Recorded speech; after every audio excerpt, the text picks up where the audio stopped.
Guys, this is Abhishek and you are watching cam Shraddha. तो आज बात करते हैं क्लास 9 के चैप्टर नंबर 1 जो कि साइंस का चैप्टर है, जिसका नाम है मैटर इन अवर सराउंडिंग। हमारे आसपास में मैटर है, वो क्या चीज होती है उसके बारे में बातचीत करेंगे आज हम लोग। तो मैटर होता क्या है? तो सिंपल सी एनसीईआरटी के अंदर या अदर बुक्स के अंदर डेफिनेशन दी हुई है इसकी, क्या? Anything that occupy space and have mass and volume. यानी कि कोई भी वो चीज जिसका कुछ स्पेस ऑक्यूपाई करे, उसके अंदर कुछ मास हो और उसकी कुछ पर्टिकुलर वॉल्यूम हो, उसे हम मैटर बोलेंगे। कैसे? एक एग्जाम्पल के तौर पर कैसे समझ सकते हैं? ये मैटर है, मैटर है क्यों? डेफिनेशन को फॉलो कर रहा है। हमेशा डेफिनेशन पे जाना है आपको। डेफिनेशन को फॉलो कर रहा है क्या? कि ये एक मैटर है। क्यों है मैटर? ये क्यों? कि इसका एक मास है, एक डेफिनेट मास है और एक स्पेस को ऑक्यूपाई कर रहा है। इस रूम के अंदर ये कुछ ना कुछ स्पेस ऑक्यूपाई कर रहा है, मानते हो ना? ये एक होल है, एक होल है, इसके अंदर एक स्पेस ऑक्यूपाई कर रहा है। तो कुल मिलाकर मैटर क्या होता है कि anything that occupy space and have mass is known as matter. Clear? Matter की क्लियर होगी डेफिनेशन। अब जो इंडियन फिलोसफर थे, अब फिलोसफर कौन होते हैं? 9th क्लास में जनरली बच्चों को पता नहीं होता है कि फिलोसफर कौन होते हैं, तो मैं बता देता हूं।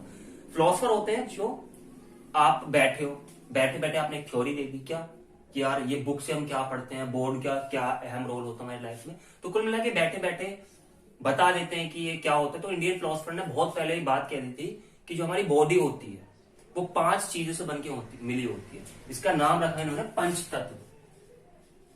पंच तत्व।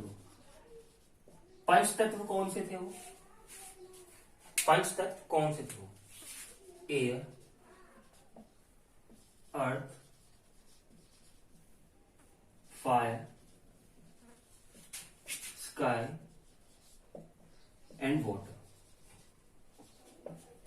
अब ये याद करने में लंबा सारा झोल लगता है, तो याद करने की शॉर्ट ट्रिक क्या है? ए आग से मत खेल, उस पर पानी डाल। ठीक है? तो पंच तत्व याद करने की क्या ट्रिक है? ए आग से मत खेल, उसमें पानी डाल दे भाई। तो कुल मिला के याद हो गया होंगे आपको कि ए आग से मत खेल, उस पर पानी डाल। ठीक है? तो एक मैटर की जो डेफिनेशन आपने एनसीईआरटी बुक्स में पढ़ते वो क्या होती है? एनसीईआरटी की डेफिनेशन क्या होती है? Anything that occupy space and have मास। और एक और चीज होती है क्या? जिसे हम फील कर सके, ठीक है? तो ये इसकी मैटर की एनसीईआरटी वाली डेफिनेशन होती है। तो ब्रीफ में इस चैप्टर के बारे में बातचीत करने वाले हैं। तो चलिए मेरे साथ स्टार्ट करते हैं मैटर इन अवर सराउंडिंग। तो सबसे पहले मैटर के बारे में बातचीत करते हैं। Where is my duster? तो मैटर क्या होता है उसके बारे में बातचीत करेंगे हम लोग। चैप्टर में क्या पढ़ने वाले हम लोग? मैटर की प्रॉपर्टीज, इनकी कैरेक्टरिस्टिक्स पहले पढ़ेंगे। मैटर क्या होता है उसके बारे में, इसकी कैरेक्टरिस्टिक्स, इसकी फिजिकल प्रॉपर्टीज के बारे में बातचीत करने वाले हैं। उसके बीच में एक चीज आती है स्टेट्स ऑफ मैटर। तो स्टार्टिंग के टॉपिक है, इनके बारे में इस वीडियो के अंदर इनके बारे में चर्चा करते हैं। तो सबसे पहले टॉपिक नंबर 1 डालेंगे अपनी नोटबुक के अंदर। क्या वो होता है? मैटर। मैटर क्या होता है? मैटर होता क्या? मैटर, जैसा भी मैंने आपको बताया, मैटर क्या होता है कि anything that occupy space and have मास। इसे ले लो, मार्कर है, इसके पास में एक पर्टिकुलर मास है और इस पर्टिकुलर रूम के अंदर ये एक स्पेस घेर के बैठा हुआ है। ठीक है? तो कुल मिला के क्या हो गया? आपका मैटर हो गया। कुल मिला के आपको मैं बोर्ड बोलूं, इस पूरी बॉल के अंदर इसने एक पर्टिकुलर एरिया को घेरा हुआ है, तो कुल मिला के ये भी मैटर हो गया। तो आप एक बार बताओ मुझे, जो छोटी छोटी चीज होती है वो मैटर से तो बनी होती है। एक जो एटम्स होते हैं, एटम्स मिल के बना होता है, उससे फिर एक मैटर क्रिएट होता है। ठीक है? तो कुल मिला के मैटर की डेफिनेशन लिखेंगे हम लोग। क्या है मैटर की definition? Anything that occupy space and have मास। ठीक है, कोई भी वो चीज जिसने कोई स्पेस घेरा हुआ है और उसको कुछ मास है, वो मैटर होता है। क्लियर? क्लियर। अब इसकी प्रॉपर्टीज के बारे में बातचीत करते हैं कि मैटर की प्रॉपर्टीज क्या होती है। ठीक है, इसकी कैरेक्टरिस्टिक्स क्या होती है मैटर की, उसके बारे में बातचीत करते हैं हम लोग। ठीक है, तो कैरेक्टर नेक्स्ट टॉपिक डालेंगे क्या? Character sticks of matter. Characteristics of matter, इसके बारे में बातचीत करते हैं। कैरेक्टरिस्टिक्स क्या होती है, क्या इसकी विशेषताएं होती हैं। ठीक है, क्या क्या, जैसे मान लो आपकी स्ट्रेंथ क्या होती है, कोई भी आप बच्चे हो या आपकी कुछ स्ट्रेंथ होंगी, क्या क्या आप क्रिकेट अच्छा खेलते होगे, आप पढ़ाई में अच्छे होगे, तो सबकी हर किसी बंदे की अलग अलग स्ट्रेंथ होती है, अलग अलग वीकनेसेस होती है। जैसे मेरी भी कुछ स्ट्रेंथ है, मेरी भी कुछ वीकनेसेस है, ऐसे ही इसके अंदर मैटर के अंदर इसकी भी कुछ स्ट्रेंथ होती है, इसकी भी कुछ वीकनेसेस होती है। उसके बारे में हम इसके बारे में बातचीत करने वाले हैं। तो कैरेक्टरिस्टिक्स ऑफ मैटर यानी कि मैटर किस चीजों से बना होता है? Made up of tiny particles. Made up of tiny particles. अब सबसे, अगर मैं यहां पे क्वेश्चन मार्क लगा दूं तो कुल मिलाकर क्या करोगे? आपके लिए क्वेश्चन बन गया कि हमें कैसे पता लगा कि टाइनी पार्टिकल से मैटर बना हुआ होता है, हमें कैसे पता लगा? तो इसके लिए आपके एनसीईआरटी में एक एक्टिविटी दी हुई है, उसके बारे में बातचीत करेंगे। क्या है? Made up of tiny particle. Matter क्या ऐसी चीज है कि हमें पता लगे कि मैटर जो टाइनी पार्टिकल से बना हुआ होता है। ठीक है, तो एक्टिविटी नंबर 1.1 है, क्या कहती है वो, कि एक बीकर लिया है हमने, एक बीकर लिया है, उस बीकर के अंदर हमने क्या डाल दिया है? वाटर डाल दिया। अब वाटर के अंदर हमने क्या डाल दिया है? सॉल्ट। दूसरी चीज क्या डाल दी हमने इसमें? शुगर। तो जब हम इसे एक रॉड की हेल्प से इसमें घुमाएंगे, चम्मच की हेल्प से अब इसे घुमाएंगे, तो आपको कहीं सॉल्ट और शुगर दिखेगा वाटर के अंदर? जब आप नींबू पानी बनाते हो, उसमें नमक डालते हो, काला नमक भी डालते हो, शुगर भी डालते हो, चीनी भी डालते हो, तो आपको दिखता है क्या वाटर के अंदर कि ये घुल गया है? बिल्कुल इनविजिबल हो जाता है, वाटर के अंदर ही मिल जाता है। तो ऐसा क्या प्रॉपर्टीज होती है? तो वाटर क्या होता है? लिक्विड फॉर्म में होता है, तो ये इसके अंदर डिजोल्व हो जाते हैं इजिली। इसके अंदर क्या होता है? इजिली डिजोल्व हो जाते हैं। तो कुल मिला के अगर ये छोटे पार्टिकल्स ना होते, हमने क्या ऑब्जर्व करा इस वाली एक्टिविटी से, कि अगर मैटर छोटे पार्टिकल्स में ना होता तो हमें दिख जाता है, यहाँ पे इजिली दिख जाता है ना। तो कुल मिला के सॉल्ट जो होता है, ये शुगर जो होती है, मैटर होता है, जब इसे पानी के अंदर घोला तो कुल मिला के हमें ये पता लगा कि ये टाइनी पार्टिकल से मिलकर बना हुआ होता है। तो पहली कैरेक्टरिस्टिक्स प्रॉपर्टी आपको पता लग गई। दूसरी क्या है इसमें? दूसरी है आपकी वैकेंट स्पेस। इनके अंदर वैकेंट स्पेस होता है, vacant space between the particles. अब मैं क्वेश्चन मार्क लगा दूं, उसमें पता लगेगा कि आपको ये क्यों होता है, वैकेंट स्पेस क्यों होता है इसके अंदर। वैकेंट स्पेस इसलिए होता है, सॉल्ट और शुगर, आपको पता है लिक्विड के जो पार्टिकल्स होते हैं वो ऐसे अरेंज होते हैं, ऐसे अरेंज होते हैं लिक्विड के पार्टिकल्स, ऐसे अरेंज होते हैं। जब मैं इसके अंदर सॉल्ट या शुगर मिलाऊंगा तो इसके अंदर वैकेंट स्पेस भी तो है, ये वैकेंट स्पेस ही तो है सारा का सारा लिक्विड का। तो जो सॉल्ट के पार्टिकल्स है वो यहाँ पे जाके अपनी पोजीशन जमा लेंगे, यहाँ पे जाके अपने आप को ऑक्यूपाई कर लेंगे, ये एक स्पेस ऑक्यूपाई कर रहे हैं। तो इससे हमें क्या पता लगा कि एक मैटर के अंदर वैकेंट स्पेस भी होता है, जहां पे जाके सॉल्ट के पार्टिकल्स चले जाते हैं, बहुत छोटे होते हैं इसलिए इसमें चले जाते हैं और ये दिखते नहीं है, इनविजिबल हो जाते हैं। ठीक है, दूसरा पॉइंट क्लियर हो गया आपको। तीसरा पॉइंट क्या है? Particles are in continuous motion. तीसरा पॉइंट क्या है? Particles are in continuous motion. Particle जो होते हैं वो कंटिन्यूअस मोशन में रहते हैं, पार्टिकल जो रहते हैं वो कंटिन्यूअस मोशन में रहते हैं। क्यों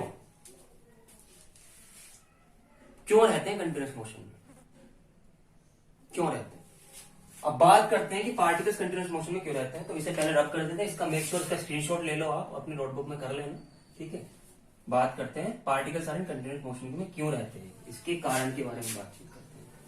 तो इसे मैं रब कर देता हूं, होप सो आपको क्लियर हो रहा होगा। और हाँ, इस चैप्टर के जो नोट्स हैं वो आपको डिस्क्रिप्शन में मिल जाने वाले हैं, तो तो आपको अगर लिखना है तो लिख लो, नहीं लिखना तो मत लिखो। पहले मेक श्योर आप अच्छे से वीडियो देखो, कॉन्सेप्ट को क्लियर करो, ताकि आप अच्छे से कॉन्सेप्ट को क्लियर कर सको, आप अपने क्वेश्चंस अच्छे से कर सको। और उसके बाद में जब लिंक डिस्क्रिप्शन में आप अपने नोट्स देखोगे तो आप उससे अपने नोट्स पे लिख सको, ठीक है। तो आपको डबल समझ में आएगा। तो भाई मैं राय दे सकता हूँ, बाकी आपको करना है। क्या पढ़ते हैं हम लोग? Particles are in continuous motion. क्यों रहते हैं पार्टिकल कंटीन्यूअस मोशन में? अब मैं किसी भी चीज के अंदर एक बोतल है। अब एक बात बताओ, जब आप नींबू पानी बनाते हो तो आपकी मम्मी क्या बोलती है आपसे? आपकी मम्मी बार बार आपसे ये बोलती है कि बेटा अगर चीनी मिलाए ना तो ठंडे पानी में मत मिलाइयो, थोड़े गर्म या गुनगुने पानी में मिलाना, उसमें इजीली सोल्यूबल हो जाएगी, ठीक है, इजीली सोल्यूबल हो जाएगी। तो कुल मिला के ये एक बीकर है जिसके अंदर आधे में हमने गर्म पानी भरा हुआ है। एक्टिविटी यही एनसीईआरटी के अंदर, इसमें गर्म पानी भरा हुआ है, इसमें हॉट वाटर है। इसका रीजन बता रहा हूं मैं कि कंटीन्यूअस मोशन में क्यों रहते हैं पार्टिकल्स। ये हॉट वाटर है, कोल्ड वाटर है। इसके अंदर हमने शुगर को मिलाया, शुगर डाली मैंने इसके अंदर भी शुगर डाली और इसके अंदर भी मैंने शुगर डाली, दोनों के अंदर मैंने शुगर डाल दी। तो आप कुछ देर बाद क्या ऑब्जर्व करोगे कि इसकी जो शुगर है, जो इसके अंदर शुगर है वो जल्दी डिजोल्व हो जाएगी, और इसके अंदर जो शुगर है वो तो जो इसके अंदर शुगर है वो इजीली डिजोल्व नहीं होगी, ठीक है। तो अब आपका तीसरा पॉइंट होप सो क्लियर हो गया, particles are in continuous motion वाला क्लियर हो गया होगा। अब इसके बाद में बातचीत करते हैं क्या, जो पार्टिकल्स होते हैं held together by a force of attraction. Particles are held together by a force of attraction. Particles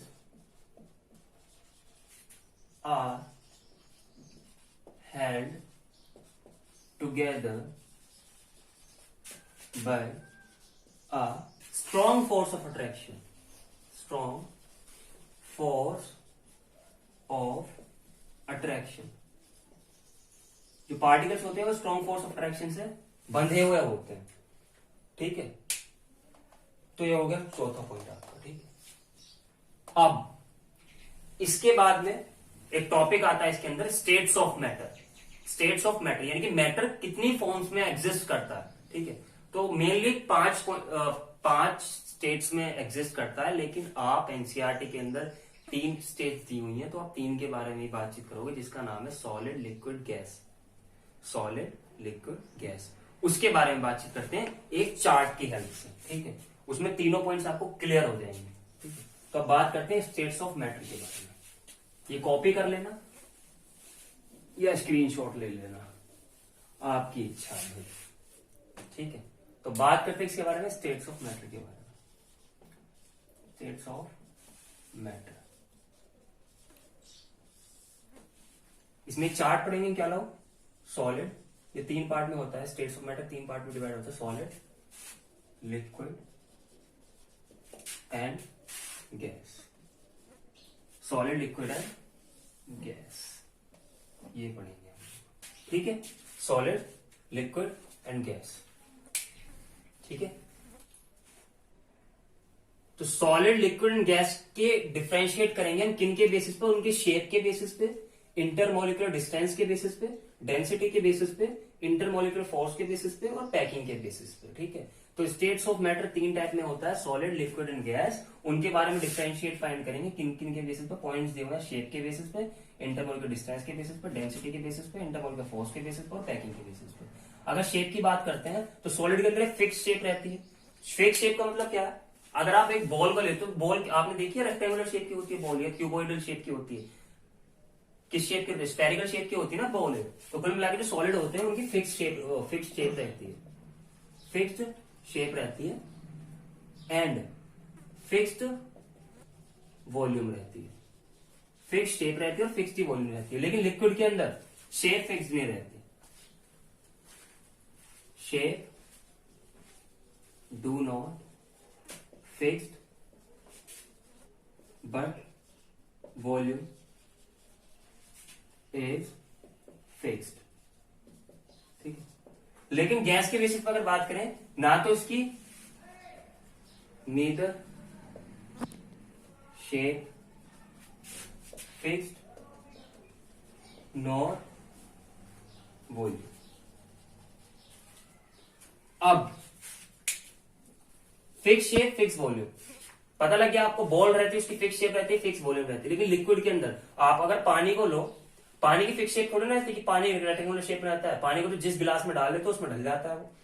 गिलास में लोगे आप, अगर रेक्टेंगुलर गिलास है आपका, क्यूबोइडल टाइप में गिलास है, उस वाली शेप में आ जाएगा। तो कुल मिलाकर लिक्विड की तो शेप फिक्स रहती नहीं है, लेकिन वॉल्यूम फिक्स रहती है। आपने देखा कि एक गिलास के अंदर आपने 1 लीटर पानी डाला है और गिलास में डालते वो 2 लीटर हो गया, ऐसा नहीं होता ना। तो वॉल्यूम तो उसकी फिक्स रहती है। तो कुल मिला के 1 लीटर जो लिक्विड रहता है वो 1 लीटर उसमें तो आएगा, गिलास में तो आएगा, या 2 लीटर वाले गिलास में आएगा, ठीक है। तो कुल मिला के शेप उनकी फिक्स नहीं रहती है, लेकिन वॉल्यूम उनकी रहती है फिक्स। लेकिन गैस के अंदर ऐसा नहीं होता, neither shape fix nor volume, यानी कि गैस की शेप भी फिक्स नहीं रहती। अगर आप एक पर्टिकुलर गैस लो तो उसकी शेप भी तो रहती नहीं है कुछ भी, जैसे लिक्विड रहता है उसकी कोई शेप नहीं रहती, जिस सांचे में डालो उसमें ढल जाएगी। ऐसी गैस भी जिसमें डालो उसमें ढल जाएगी। अगर मान लो एक इसके अंदर जो एयर भरी हुई है, इसके अंदर जो गैस है, अगर मैं इसके अंदर खोल के देखूं तो इसके अंदर पर्टिकुलर वॉल्यूम के अंदर होगी, इसी की शेप की जैसी बन जाएगी, लेकिन इसकी वॉल्यूम भी फिक्स नहीं रहती है। कुल मिलाकर छोटी सी गैस है, छोटी सी गैस है, अगर आपने सिलेंडर लीक हो जाता है तो थोड़ी सी गैस आपके पूरे घर में फैल जाती है। तो कुल मिलाकर इसकी वॉल्यूम भी फिक्स नहीं रहती, एक थोड़ी सी गैस भी आपके पूरे घर में फैल सकती है। तो कुल मिलाकर ये था पहला पॉइंट आपका सॉलिड लिक्विड गैस में डिफरेंशिएट का। दूसरे इंटरमोलिकुलर डिस्टेंस। इंटरमोलिकुलर डिस्टेंस क्या होती है? अगर मैं सॉलिड की स्ट्रक्चर बनाऊं तो कुछ ऐसे बनेगी, इसके जो पार्टिकल्स होते हैं वो ऐसे रहते हैं पास पास में। सॉलिड के जो पार्टिकल्स होते हैं वो इतने पास पास में रहते हैं ऐसे। तो इंटरमोलिकुलर डिस्टेंस क्या है? जो इनके मॉलिक्यूल्स के बीच में जो डिस्टेंस है ये बहुत ज्यादा शॉर्ट है। ये जो मॉलिक्यूल्स है दो, इनके बीच में डिस्टेंस है बहुत ज्यादा शॉर्ट है। इसी की वजह से जो शेप रहती है वो फिक्स रहती है, वॉल्यूम भी फिक्स रहती है। तो कुल मिलाकर इंटरमोलिकुलर डिस्टेंस की बेसिस पे क्या है? Intermolecular distance between the particles are very short. क्या लिखेंगे? इंटर मॉलिक्यूलर डिस्टेंस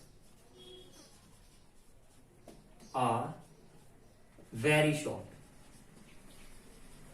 और ऐसे अगर मैं लिक्विड की शेप बनाकर स्टार्ट करता हूँ, लिक्विड में पार्टिकल्स ऐसे रहते हैं, दूर दूर रहते हैं, थोड़े थोड़े दूर दूर रहते हैं। तो क्या होता है, जो इंटरमोलिकुलर डिस्टेंस वो बढ़ गई है, तो कुल मिला के इंटरमोलिकुलर डिस्टेंस जो होगी वो सॉलिड से ज्यादा होगी, लेकिन गैस से कम होगी। तो इंटरमोलिकुलर डिस्टेंस जो होगी, intermolecular distance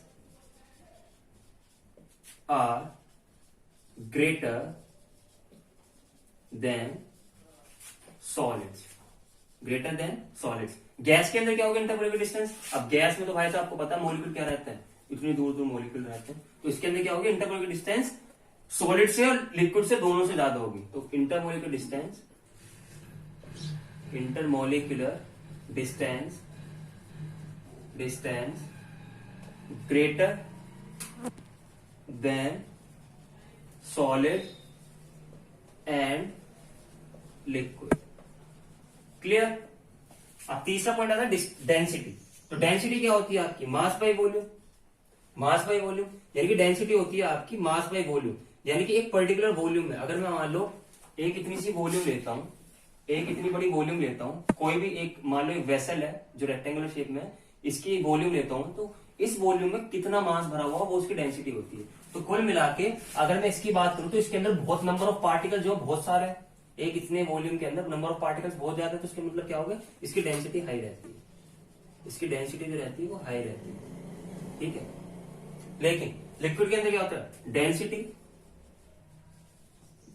is lower than solids. क्यों लोअर देन सॉलिड्स क्यों रहती है? क्योंकि देखो इसमें एक पर्टिकुलर वॉल्यूम के अंदर इतनी इसकी, इतना इसका बीकर है, इतना ही बड़ा इसका बीकर, लेकिन लिक्विड के पार्ट सॉलिड के पार्टिकल्स में ज्यादा है, लिक्विड के पार्टिकल्स में कम है। तो कुल मिलाकर इसकी डेंसिटी होगी कम, जो कि सॉलिड से कम है। लेकिन गैस की जो डेंसिटी होती है वो फिक्स नहीं रहती, तो कुल मिलाकर इसकी डेंसिटी बहुत ही लो रहती है। कुल मिलाकर इसे लिखेंगे वेरी लो डेंसिटी, ठीक है। Intermolecular force.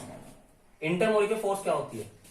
अब जो ये पार्टिकल्स हैं ये आपस में चिपके हुए हैं, आपस में चिपके हुए हैं। तो ये चिपके हुए हैं वो किस फोर्स की वजह से चिपके हुए हैं? इंटरमोलिकुलर फोर्स की वजह से चिपके हुए हैं। तो कुल मिलाकर अगर ये ज्यादा क्लोजली चिपके हुए हैं तो कुल मिलाकर इंटरमोलिकुलर फोर्स ज्यादा हाई रहेगी इसमें। तो कुल मिलाकर इसकी इंटरमोलिकुलर फोर्स रहेगी आर वेरी हाई, वो बहुत ज्यादा हाई रहेगी, ठीक है। लेकिन इसकी क्या रहेगी? इंटरमोलिकुलर फोर्स थोड़ी सी कम रहेगी क्योंकि इसमें पार्टिकल्स दूर दूर है। तो intermolecular force are quite low. और इसमें इंटरमोलिकुलर फोर्स कितनी रहेगी? वेरी लो, बहुत ही कम, ना के बराबर, ठीक है। अब पैकिंग। पैकिंग मतलब कि ये क्लोजली पैक रहते हैं, ये तो क्लोजली पैक्ड रहते हैं। ये पैकिंग मतलब इन्हें कैसे पैक करा जा सकता है, एक पर्टिकुलर वॉल्यूम के अंदर मॉलिक्यूल्स को कैसे सेट करा जा सकता है। तो इसके अंदर ज्यादा पैकिंग हो रही है तो कुल मिलाकर इसके अंदर मॉलिक्यूल ज्यादा है, तो जो पैकिंग वाले मॉलिक्यूल्स इसके अंदर ज्यादा रहते हैं। इसके अंदर पैकिंग वाले मॉलिक्यूल्स इस पर्टिकुलर वॉल्यूम के अंदर देखो कितने सारे एटम्स आ रहे हैं, 1 2 3 4 5 6 7 8 9 10 11 12 13 14, लेकिन इसके अंदर 8 ही आ रहे हैं, उसके अंदर तो 4 ही है बस। तो कुल मिलाकर इसमें पैकिंग रहती है, यानी कि जो इसके कॉन्स्टिट्यूएंट पार्टिकल्स रहते हैं वो क्लोजली पैक्ड रहते हैं। तो कॉन्स्टिट्यूएंट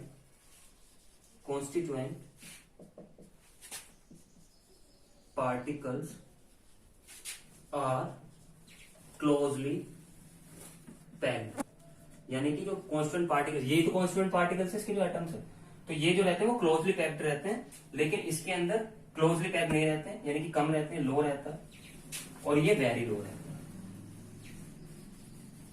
तो इनके बारे में अगर आपको कोई एग्जाम के अंदर आपके डिफरेंशिएट फाइंड करने के लिए आता है कि सॉलिड लिक्विड गैस के अंदर आपको डिफरेंस फाइंड करना है, तो आप इजीली बता सकते हो किसके बेसिस पे, शेप के बेसिस पे, इंटरमोलिक्यूलर डिस्टेंस के बेसिस पे, डेंसिटी के बेसिस पे, इंटरमोलिक्यूलर फोर्स के बेसिस पे, पैकिंग के बेसिस पे। होप सो आपको इनका रीजन भी पता लग गया होगा ऐसे क्यों होते हैं। ठीक है, तो कुल मिला के आज वीडियो का एंड करते हैं, उसके बाद में बातचीत करते हैं एनसीईआरटी के इंडेक्स क्वेश्चंस के बारे में।